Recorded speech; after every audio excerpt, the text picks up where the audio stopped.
Alien na pasmado ang bunganga. Beep, beep, beep, beep, beep. Ang tagalupa na viral ang mukha. Bip, bip, bip, bip, bip. Bumibip, bip, bip, bip, bip, bip, bip, bip, bip, bip, bip, bip na ba? Ang lahat, Martian, Beep, beep, beep, beep. Enrico Pañero, Bip, bip, bip, bip, bip.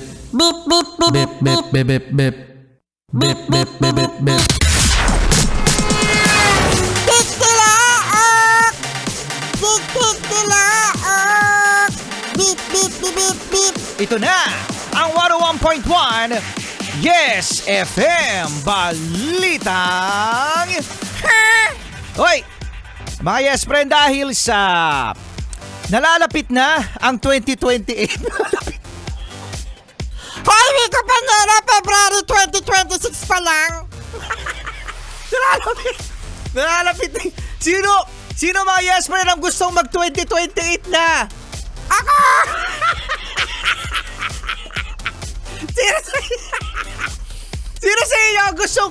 Sino sa inyo gustong hilahin ang taon para matapos na to? Kami! 2028 na. Kasi mga Yes Friend, ito ang pinagkakabalahan ngayon ng ibang mga politiko dahil sa nalalapit na mga Yes Friend. Actually, ito the explanation yan eh.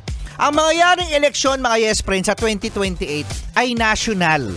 At hindi lang ito basta-basta para sa mga senador, para sa mga congressman, kung hindi para sa presidente at vice-presidente. At ito talaga ang pinaghahandaan, no, after 6 years. Yes, kasi 6 years ang termino ng presidente at ng vice-presidente. No. So, ngayon mga Yes Friend, kailangan paghandaan yan. Dahil ito ay buong Pilipinas. Ang kampanya, ang strategy, kung sino ang mga pinakamalalakas na pwedeng kandidato ng isang partido. So ngayon mga Yes Friend, sa isang interview ay sinabi ni Senadora Risa Ontiveros na ang pinakamalakas daw mga Yes Friend na makakalaban, no, sa 2028 election ay si may letter S ang pangalan. Marsan!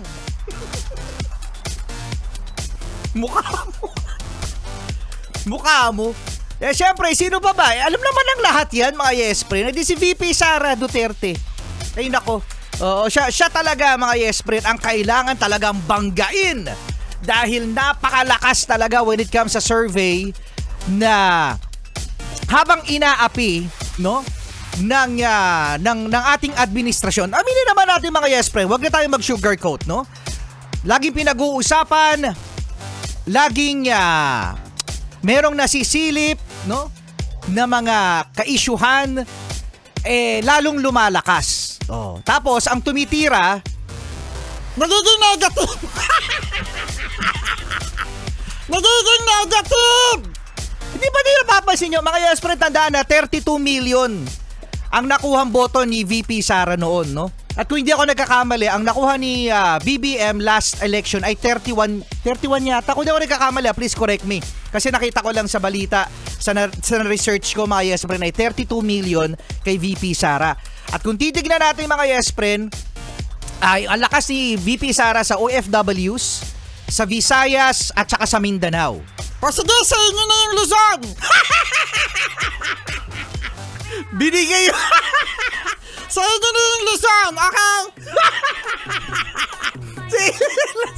So ngayon, very challenging to mga Yes Friends para sa administrasyon at sa mga Yes Friend natin na gustong kumandidato, dahil gawin nyo na ang lahat. Pero alam nyo, kung ako lang ang tatanungin, wag nyo nang apihin, wag nyo nang i-mention sa lahat ng interview ang pangalang Sara Duterte. Kasi habang pinag-uusapan yan, habang nagkakaroon ng reklamo, habang nagkakaroon ng issue, at lagi nyong binabanggit ang Sara Duterte, VP Sara Duterte, feeling ko lang lalong lumalakas. So wag nyo nang sabihin. Okay? Sara Duterte. Sara Duterte. Huwag nyo na sabihin para hindi lumakas. Sara Duterte.